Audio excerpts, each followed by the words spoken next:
राष्ट्रवादीचे नेते जयंत पाटील यांनी नंदुरबारच्या जिल्हाधिकारी डॉक्टर मिताली सेठी यांचा एक व्हिडिओ शेअर केला आहे।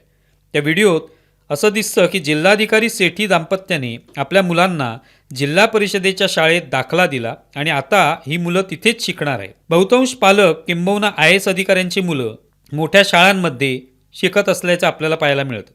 पण सेठी यांनी आदिवासी बहुल भागात आपल्या मुलांना अंगणवाडीत प्रवेश मिळवून दिला आणि एक आदर्श घातला। आपल्या मुलांना अंगणवाडीत सोडण्याच्या निमित्ताने गावातील सुविधांवर लक्ष ठेवता येईल अशी सेठी यांनी यावरची प्रतिक्रिया दिली। सेठी यांनी उचललेले पाऊल कौतुकास्पद आहे, पण या निमित्ताने अधिकारीच कशाला, राजकीय नेत्यांनीही हा आदर्श बाळगायला हरकत नाही।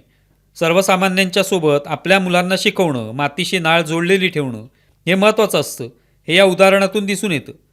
जयंत पाटील यांनी अशा प्रकारचा आदर्श बाळगायला हवा अशी पोस्ट टाकत सेठी यांचं कौतुक केलेलं आहे।